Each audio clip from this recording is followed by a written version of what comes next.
At the networking event, deepen camaraderie between companies.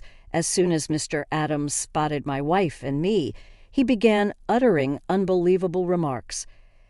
"We don't have seats arranged for you guys. Subcontractors should head back home." "Then can you call the president right away?" My wife natally retorted immediately, leaving Mr. Adams with his mouth agape in surprise. It's impossible to call our busy president just for subcontractors. We can find replacements for you anytime.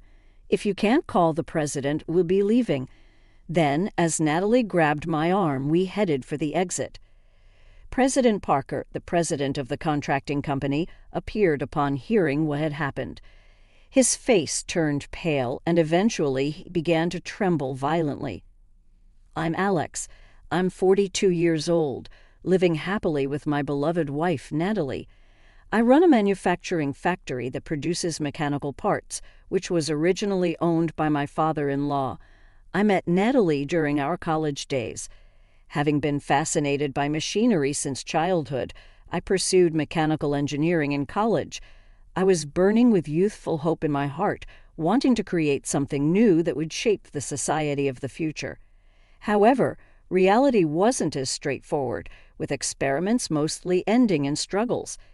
Despite feeling defeated, wondering if this was the extent of my capabilities after coming all the way from the countryside, I persevered through countless experiments. Just when I thought it was impossible and faced difficulties repeatedly, feeling utterly lost, it was Natalie who came to my side. Seeing me struggle with an experiment, she quickly solved the problem and told me, "Alex, you were almost there in solving a problem, but the difference between you and me is whether or not we believe it can definitely be done." With a smile, Natalie completely captivated my heart. Believing that something can be done versus giving up thinking it's possible changes the outcome. Natalie taught me that, and since then, I've never thrown in the towel but continued to work on everything until the very end. The result was a strong mentality that even without much basis or experience, if I gave it my all, things would somehow work out. The power to persevere to the end, telling myself that it must somehow work out, became a significant strength in overcoming various challenges in life, and Natalie herself possessed that vitality. One day she quietly said to me, "I have a dream. I asked, unable to anticipate her response, to which Natalie firmly nodded to make my father's factory the best in the States. In the end, Natalie and I continued our university life as good friends. After graduation, I got a job at a local machinery manufacturing plant. I resonated with the attitude of pursuing more precise and advanced technology while conducting technical research there. To my surprise, the factory was managed by Natalie's father. As I tried my best to get accustomed to the job quickly, the president of the factory, Natalie's father, approached me. "So, you're the new guy I've heard so much about. You're very enthusiastic about your work, I hear." "Thank you. I'm just happy to be working with machinery every day." I passionately shared my love for manufacturing with the president. I spoke about the expertise and knowledge I had gained in university and the possible future prospects of the manufacturing industry in the States. Looking back, I realized I had such a big mouth, but the president listened without interrupting, showing genuine interest. "I'm glad to have a passionate young person like you join our company. How about it? Want to learn even more?" After making that proposal, the president began to keep me close, guiding me through the intricacies of the job. Thus, I started receiving direct job training from the president himself. "Alex, you didn't have a girlfriend, right?" "No, not at the moment." One day when the president suddenly asked me, the first thing that flashed through my mind was Natalie's smiling face from our college days. How about my Natalie then? She's about your age and knows the factory work well. And so our relationship, which I had thought would remain platonic forever, slowly progressed. After about 2 years of dating, we got married. United in our goal to make her father's factory the best in the States, we embarked on a happy married life. During this time, her father suddenly fell ill. Fortunately, I was nearby and was able to call an ambulance immediately to take him to the hospital. Though he managed to pull through, his already weak heart had taken a toll, leaving him considerably weakened. I've caused you all a lot of worry, but I've seen my daughter in her wedding dress, and a successor for the factory has been found, lying in the white hospital bed looking pale. He said such things. Of course, we weren't ready to accept that. It was too early for him to say he is satisfied. From there on, together with Natalie and the entire factory team, we worked frantically to manage the factory until her father could return. Encouraged by our combined effort to uphold his business, he made a recovery and was able to return to the factory 3 months later. But even though he had recovered, there was always the uncertainty of when he might falter again. Considering his own health issues, he asked me to officially take over the factory while he was still functional. I had been working there and had learned how to manage from him, but still the initial period was quite challenging. Apparently, I must have looked pretty worn out when I got home, causing Natalie to worry. "Are you okay? Not overdoing it?" "It's tough, but I want to live up to your dad's expectations. Plus, I don't want to be underestimated just because I'm a young manager, so I want to study up now." Indeed, after the transition from her father to me, there were some difficult clients who seemed to test our resolve. Yet with Natalie's support and her father's trust, I've been able to keep pushing forward. Before we knew it, 2 years had passed, and just as I was getting the hang of managing, we discovered Natalie was pregnant. We named our son, who was born without complications, Leo. Holding Leo, my father-in-law couldn't help but shed tears of joy. A man moved to tears seeing my father-in-law, Natalie, and our newborn son Leo together as 3 generations made me naturally smile too. The birth of my precious son has motivated me even more. Thanks to this, I became even more dedicated to my work, discovering my own way of doing things different from my father-in-law's and overcoming various challenges that followed. About a decade later, I was puzzled when I heard that Mr. Taylor, the manager of one of our major contractors, had been transferred. It was odd timing, and Mr. Taylor had never mentioned his reassignment. Concerned about what had happened to Mr. Taylor, I inquired with someone from his office about his recent reassignment, only to learn that he had apparently been fired. I was shocked at the thought of what kind of mistake he must have made, especially since no details were disclosed, which surprised me even more. But being from a subcontractor, I couldn't find out more than that, so all I could do was wait for the new manager to take over. I heard the new manager's name was Mr. Adams, and he's about my age. He's reputed to be an elite graduate from a prestigious university, so I braced myself for a long-term relationship. Although I was truly grateful to Mr. Taylor for all his help, I felt a mix of sadness and the necessity to first pay a visit to greet the new manager. After I informed his office of my planned courtesy visit to the new manager, I thought my father-in-law should be aware of this matter involving Mr. Taylor. "So that's what happened. I'll check on it from my end, too, so you just focus on the factory work," he said with a complexity in his expression I had never seen before. This situation took a turn the next day. While giving work instructions at the factory as usual and making my rounds, a man I didn't recognize appeared. Wondering who he could be, the man walked straight up to me and introduced himself. "I'm Adams, the manager. I've taken over this factory's account from my predecessor." "So you're Mr. Adams. I look forward to working with you." I greeted politely to Mr. Adams, who stood with his arms crossed looking down on me. However, Mr. Adams stared at me rudely without replying. "Coming all the way here, and you're not even offering a cup of coffee. I'm sorry, I wasn't ready." While enduring his cold gaze, I hurriedly prepared some coffee. From my past experience, I knew with these types of people, it's best just to keep your head down and make them feel superior. That way they'd be satisfied and leave without causing any problems. As I handed over the coffee while keeping my head down, Mr. Adams seemed to cheer up as expected, leaning back and sipping his coffee with satisfaction. "You seem to know your place. If Mr. Taylor were here, he would have greeted us with a cheerful smile and a good job. In contrast, Mr. Adams' arms crossed, was surveying the factory. It was at this moment, filled with apprehension, that I realized this wouldn't be straightforward. "How are you feeling?" Natalie came over with Leo, stopping suddenly. That's right. She mentioned she would bring Leo over today. As I recalled this, Mr. Adams blurted out something unexpected. "What? You're Natalie? You're Adams." The surprised looks exchanged between the two caught me off guard as well. It seemed they knew each other, but Mr. Adams, still in shock, continued, "Is that kid yours?" So the factory owner's daughter married a factory worker. So what? Who we marry is none of your business, Adams. Natalie easily dodged Mr. Adams' harsh comment, standing firmly by my side with Leo. "This man is my husband. He's important to me, helping to build up this factory."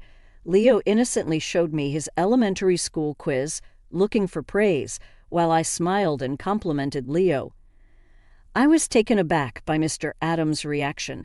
It felt like he was staring intently at me for a moment, but he quickly reverted to a sneering demeanor, openly mocking Natalie. "So you married a bottom-rung worker for the sake of your family business, regretting your life choices yet?" Mr. Adams spoke down to both Natalie and me, although. Seething inside, I kept my composure for Leo's sake, who was still just a grade schooler then. Natalie smiled brightly. "I'm incredibly happy to be married to this man." Her smile dissolved my irritation, filling me with joy instead. What a waste of my time. Seeing our interaction, Mr. Adams clicked his tongue and left the factory. What was that attitude? Unbelievable, really. He's just as unpleasant as ever. Natalie briefly explained to me that Mr. Adams was her classmate in high school. Seeing her grimace, implying she didn't want to talk about it much, I stopped asking about him. Still, I couldn't help but worry about the troublesome character now in charge. However, I quickly forgot about my grievances with Mr. Adams when I was informed about a major project underway. Our factory's products were going to play a crucial role, so I focused all my energy there. But just when I was fully engaged, I got another call from Mr. Adams. I tensely picked up the phone, assuming the call must be in connection with the project, but he began to complain, which was totally out of the point. "What was with your attitude last time?" I'm the manager who personally made the effort to visit the site. I had never expected such disrespectful treatment. "I apologize if I made you uncomfortable," I managed to say, though Mr. Adams just spat up his words one-sidedly. "Unlike you subcontractors, I have a promising future. Remember, I have the power to end our dealings with just one word." After having his say, Mr. Adams hung up. I was astonished. He called just to say that. Then another employee called. According to this employee, to ensure the success of a large project, there was going to be a networking event for all involved companies.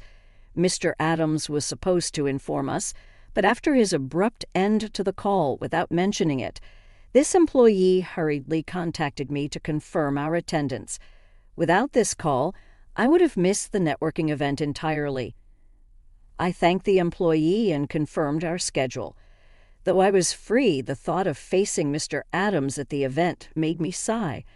On the day of the networking event, I made sure to arrive at the venue early just in case. Both Natalie and I attended the event and started scanning the room to see if there were any familiar faces. It was still early, and people were scattered about when suddenly I heard a familiar voice from behind. "Why is a blue-collar worker from a PU factory here?" It was Mr. Adams who had found me and decided to challenge me. Ignoring him wasn't an option.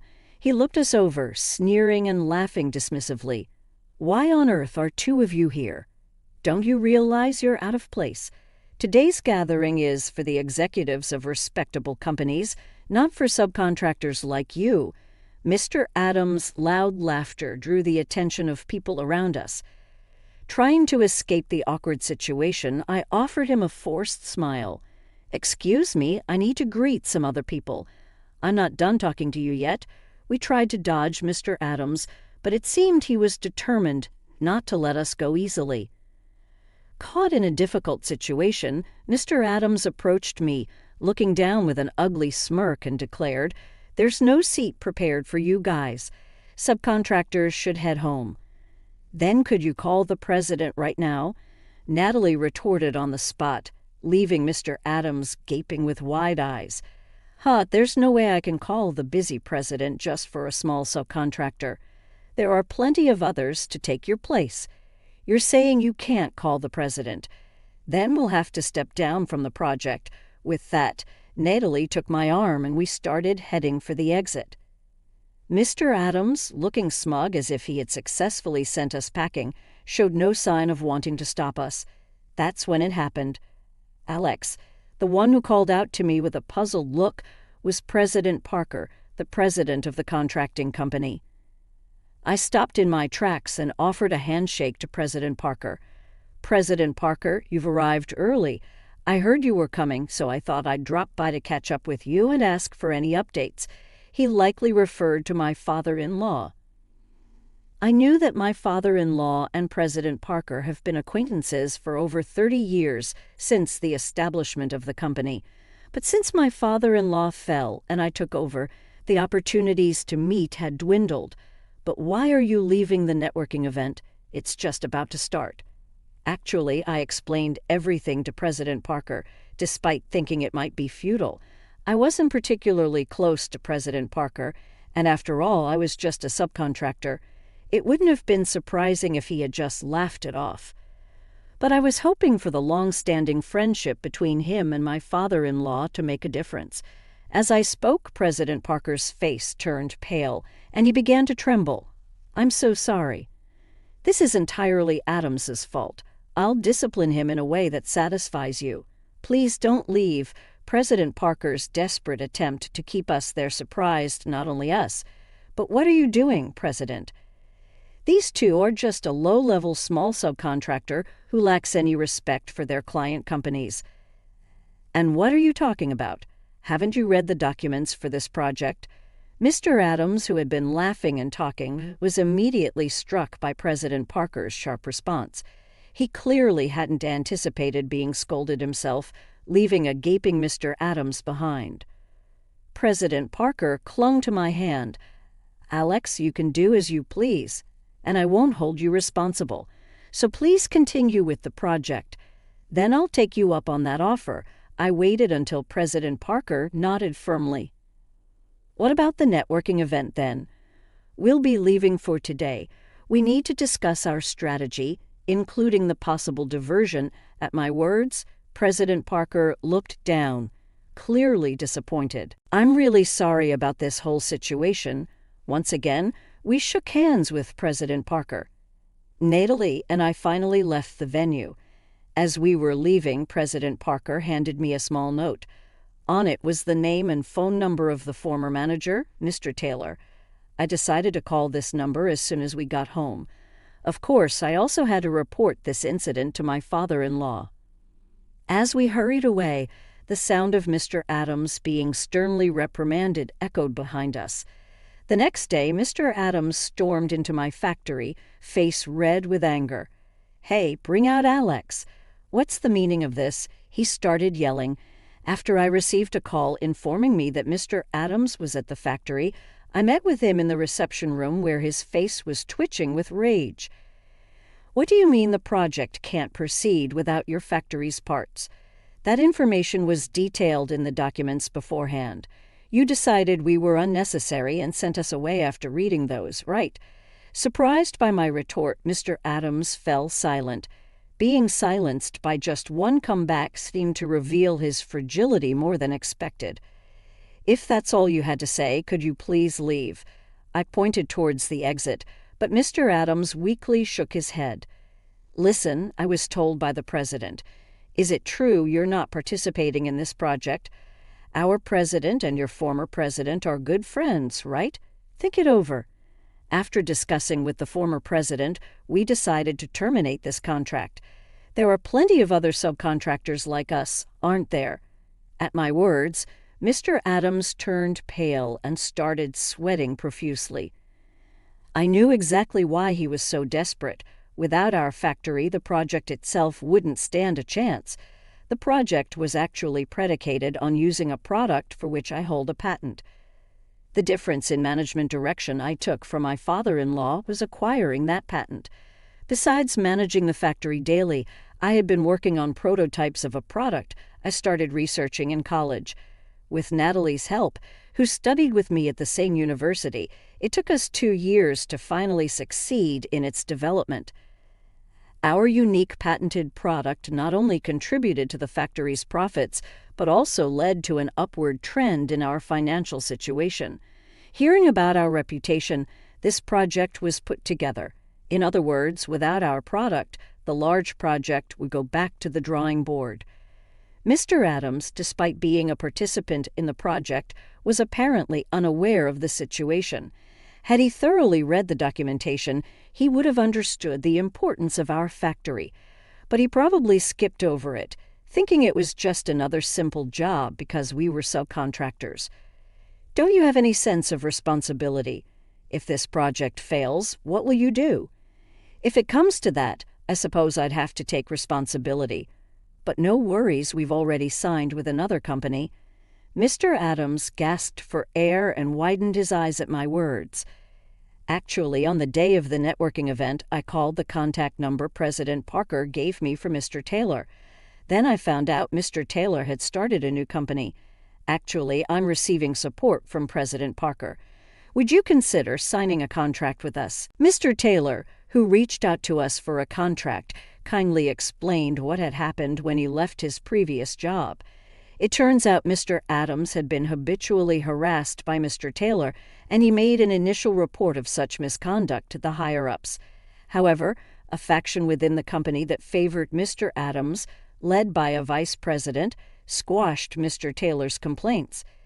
Thinking he could no longer stand it, Mr. Taylor decided to resign. When he submitted his resignation, President Parker approached him and had already established a new company as a subsidiary.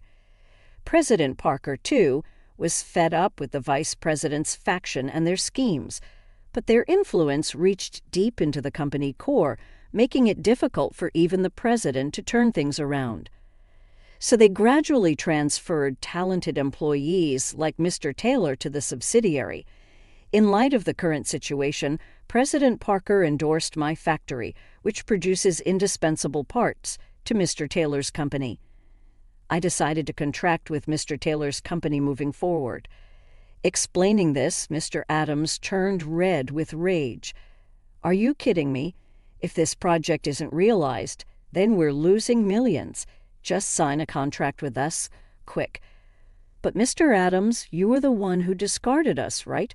We've already signed a contract with another company that is participating in the project with a new company, so it's impossible to contract with you now. I kept firmly refusing Mr. Adams each time he persistently pleaded with me. After about 30 minutes of this back and forth, Mr. Adams finally realized it was pointless and slumped to his knees. We watched Mr. Adams walk away from the factory with a slouched back, and then we returned to our usual work. Months later, President Parker visited our factory. Since that incident, he has been working on restructuring the company to counter the vice president's faction, including Mr. Adams. I've really caused you a lot of trouble this time. How can I possibly make it up to you? He said with an exhausted face to me. President Parker then began to talk about the aftermath. Allegedly, Mr. Adams was considered competent initially, but began to act recklessly as soon as he started receiving favor from the vice president. Moreover, before he was involved with our incident, he had caused similar disturbances in various departments. However, because of his strong connection with the vice president, no one dared to correct him. As a result, Mr. Adams developed the mistaken confidence that due to his importance, he could act however he wished. This led him to unnecessarily involve us in trouble at the networking event. Even after being admonished by the president, Mr. Adams showed no sign of remorse. I was just doing my job the way I see fit. "There are plenty of factories out there, so it doesn't matter how I treat them," he defiantly stated. This attitude finally angered the usually mild-mannered President Parker, resulting in Mr. Adams being transferred to another department. It may sound like an excuse, but I was on a long-term business trip abroad when Mr. Adams was appointed manager. I received reports but judged only based on performance numbers. Failing to grasp his personality, which led to this trouble, President Parker explained, apologizing again. Some time later, I received a call from an acquaintance at another company informing me that Mr. Adams had resigned. Though he avoided being fired after the vice president faced numerous allegations and resigned, the story somehow leaked, subjecting him to cold stares from everyone in the company.